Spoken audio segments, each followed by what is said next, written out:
আগুনের লেলিহান শিখা নিভলেও সাজেকের আকাশে এখনো ধোঁয়ার গন্ধ। রিসোর্ট কটেজে ধ্বংসস্তূপ, পোড়া কাঠের স্তূপ আর হতাশ মুখের সারি। সাজেক যেন এক শূন্যতার নগরী। গতকালের লেলিহান আগুনে পুড়ে গেছে ৯৪টি রিসোর্ট, রেস্টুরেন্ট, দোকান ও বসতঘর।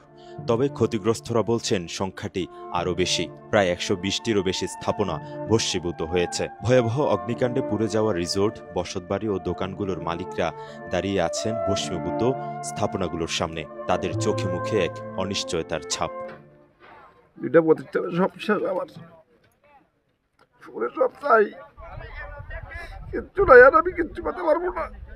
আমার একটা পেতাটিন্ডিং রেস্টুরেন্ট ছিল এবং একটা মাসাং বিলাস একটা রিসোর্ট ছিল।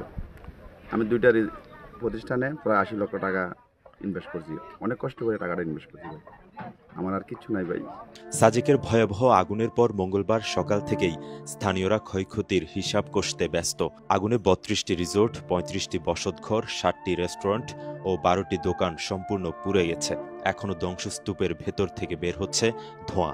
পুড়ে যাওয়া কাঠের স্তূপের নিচে জীবন সংগ্রাম খুঁজছেন ক্ষতিগ্রস্তরা। সাজেক কটেজ মালিক সমিতির দাবি, ৩৫টি বসতঘর বাদ দিলে ক্ষতির পরিমাণ প্রায় ৩০ কোটি টাকা। তবে স্থানীয়দের মতে এই ক্ষতি শত কোটি টাকা ছাড়িয়ে গেছে।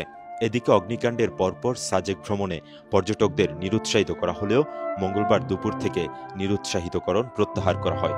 বড় প্রবলেম আমরা ফেস করেছি সেটা হচ্ছে পানি এখানে কোনো রিজার্ভার যেহেতু নাই, এই কারণে পানিটা নিচে থেকে প্রায় ৩ থেকে ৫ কিলোমিটার দূরে সুযোগ ছড়া, ওখান থেকে পানিটা উদ্যোগ করে তারপরে চাঁদের গাড়ি কিংবা আমাদের সেনাবাহিনীর ওয়াটার বাজার ছিল, এইটা দিয়ে ফায়ার সার্ভিস কাজ করেছে। ফায়ার সার্ভিস যদি সাথে সাথে কাজ করতে পারতো এবং পানির সমস্যাটা না থাকতো, সেক্ষেত্রে হয়তো আগুনটা এই পরিমাণ ছড়াতো না। ফায়ার সার্ভিসের ১১টি ইউনিট প্রায় ৫ ঘন্টার চেষ্টায় আগুন নিয়ন্ত্রণে আনলেও ততক্ষণে সব শেষ করে দেয় আগুনের লেলিহান শিখা। সাজেকে কোনো ফায়ার স্টেশন না থাকায় খাগড়াছড়ি, পানছড়ি ও দীঘিনালা থেকে ফায়ার সার্ভিসের ইউনিটগুলো আসতে দেরি হওয়ায় ক্ষতির পরিমাণ বেড়েছে বলে মনে করছেন স্থানীয়রা। ক্ষতিগ্রস্ত রিসোর্ট মালিক ও স্থানীয়রা বলছেন, জীবনের সব সঞ্চয় ছিল এখানে, সব শেষ হয়ে যাওয়ায় কোথায় যাবেন, কি খাবেন তার কুল কিনারা পাচ্ছেন না তারা।